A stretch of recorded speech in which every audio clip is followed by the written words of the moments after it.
Noelle Holiday. Noelle Holiday is a minor character in the first chapter and a major character in the second chapter of Toby Fox's game Deltarune. While the game is still in its beta phase and has another 5 chapters to be released, it's clear that Noelle is part of a much larger narrative than the chapter she shines in, and as such, I would like to take the time to analyze her character by looking at the roles she fills and where she stands in Deltarune's main story. This is not a theory video, but it is merely a character analysis and commentary on what's readily available or what can be reasonably deduced. An archetype is a pattern that's universally recognized by people of different eras. We're most familiar with the concepts of character archetypes, which are surface-level analyses that give us the tools to understand characters and sometimes people on a deeper level. In Deltarune, every character can be assigned at least one archetype. Susie would be the rebel, as she exists to challenge the protagonist's options and commands and goes directly against the words and requests of other party members and authority figures.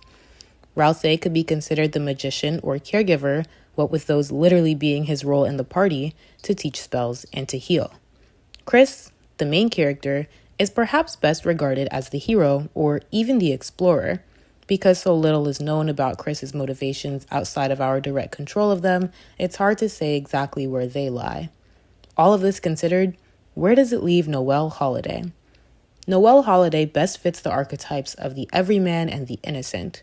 We are given a lot of evidence throughout Deltarune that supports such assignments, so I will go over supporting points for each and use her connections to these roles to draw conclusions regarding her role in the story so far. The everyman/common person archetype is kind of exactly what it sounds like. This doesn't mean the character is boring or useless, far from it, but it does mean that the everyman character has a lot of room to be shaped into something else later on. Many everyman archetypal characters end up being main characters in their source material, and while we don't know yet just how large Noelle's role will be in Deltarune, it's safe to say she's far from going back to being an average NPC. That being said, the everyman is the character that starts off as, and usually remains, your average Joe, the typical guy. When we first encounter Noelle in Chapter 1, she is exactly that, a student in our class and nothing more. Sure, she has a crush on Susie, she's very smart, but we're not given a lot of insight as to who she is. In Chapter 2, we encounter her at the library after school to work on a group project, and it's only then does she become a more key character. Still, even with her increased involvement in the story at this point, she very reluctantly commits to the journey ahead of her. To her, it's a dream, something she can avoid and ignore until she can return to her normal life. Even when attacking with her on the party, she does so timidly. Noelle has no desire to be pushed into a hero's role, nor does she care to become a focal point of the story. Take this in stark contrast to a character like Birdley, who was similarly insignificant in Chapter 1, if not more insignificant, but became a major player in Character 2. He gleefully embraces the change and goes out of his way to distinguish himself from the rest of the party members, for better or for worse. It becomes clear through this comparison that Noelle's shift in importance to the story doesn't change her output on life or her desire to blend into the background. Where Birdley's increased significance directly highlights his increased sense of self, the same cannot be said for Noelle. For all intents and purposes, Noelle is written to be largely relatable. Her home life is not perfect, but no one's is. She's involved with her school events and town affairs, and really deeply values her friends. Like most teenagers these days, she spends a lot of time playing video games and blogging away her woes. She's gone through a few hardships in her life, but again, everybody has. Despite her increased significance and importance, she desires a normal life, or as close to normal as can get, and thus fits the everyman archetype pretty closely. The most accurate definition of the innocent archetype defines such a character by their unending optimism and naivety. Someone who is morally pure in action and intent and starts from a good, comfortable place.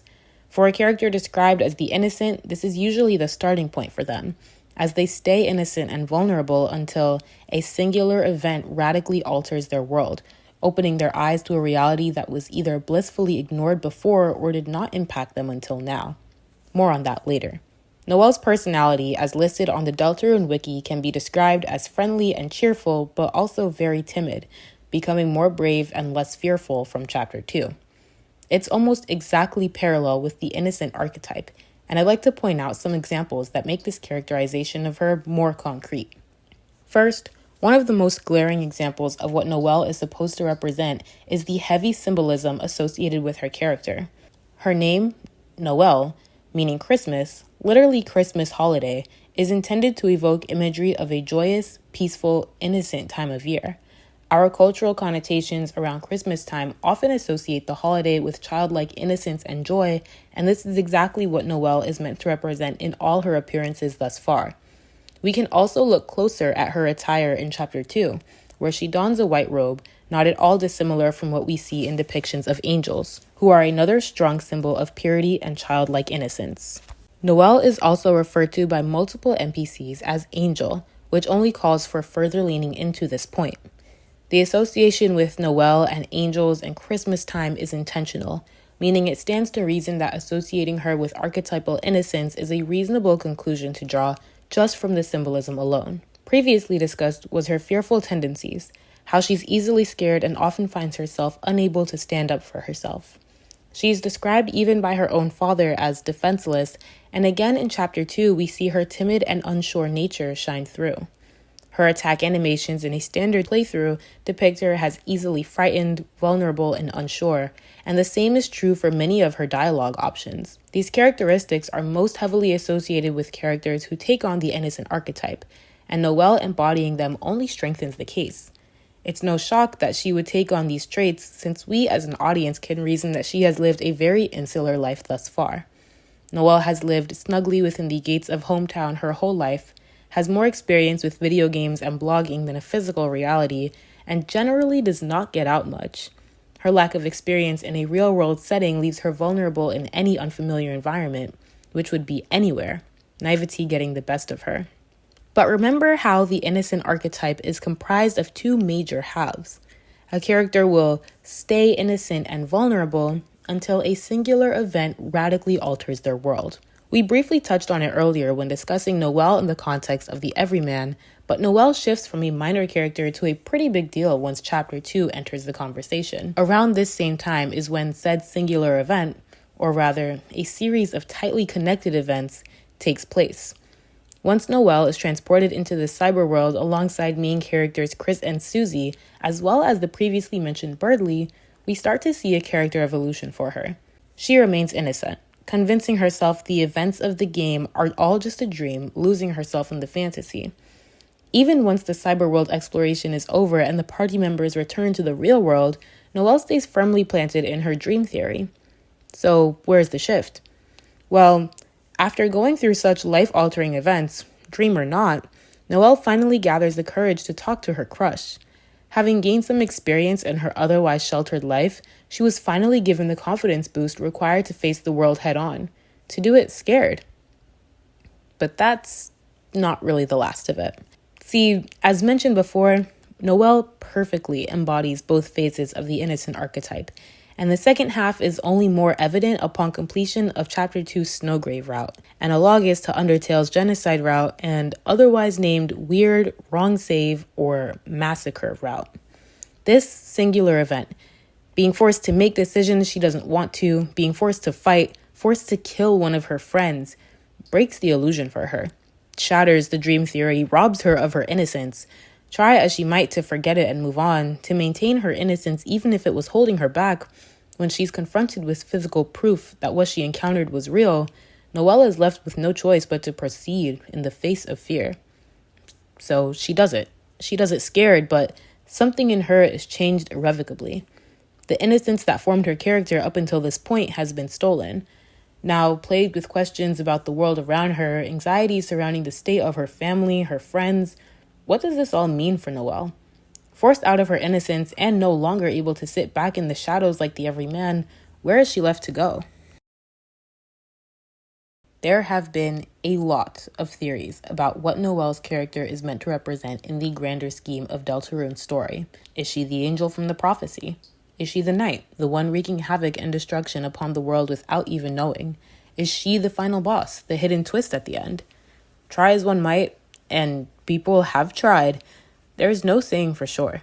What's clear is that Noelle's story doesn't end here. and her significance to the next installments of Deltarune can't be understated or overlooked. Not only does the game dialogue allude to an upcoming encounter with the Holiday family, but we have also seen snippets of official sprite sheets, hidden blog entries, upcoming audio tracks, and other forms of official content where Noelle sits front and center. While not the main character of the game, she has become the main character in several theory and analysis videos, and this isn't even touching on the larger mystery surrounding her sister. Characters that embody archetypes such as everyman and innocent often are more central to the story than one is left to believe, regardless of whether they're the main character or not. Alice from Alice in Wonderland is a very strong everyman example. The events of the story just happened to her, but nothing about her was exceptionally extraordinary. Nothing exactly warranted her being the titular character, and yet the world revolves around her story. It's Rue from Hunger Games, the archetypal innocent, who serves to push Katniss to survive longer, whose allyship to Katniss aided in keeping her alive in the face of death, and whose death enables Katniss and Peeta to win the Hunger Games. Dory from Finding Nemo, another character who embodies this archetype, is the key to actually finding Nemo. Simba from The Lion King, who takes on a similar journey to Noelle, once innocent, now forever changed. All of these and hundreds of other characters lay the groundwork for Noelle Holiday. They make it easy and reasonable to conclude that she's far more than just a supporting character. With so much of the story left to be told and hundreds of theories regarding exactly where the story will conclude, there is no real way to point exactly to where Noelle stands amongst the crowd, but it's certain that she's definitely standing front and center.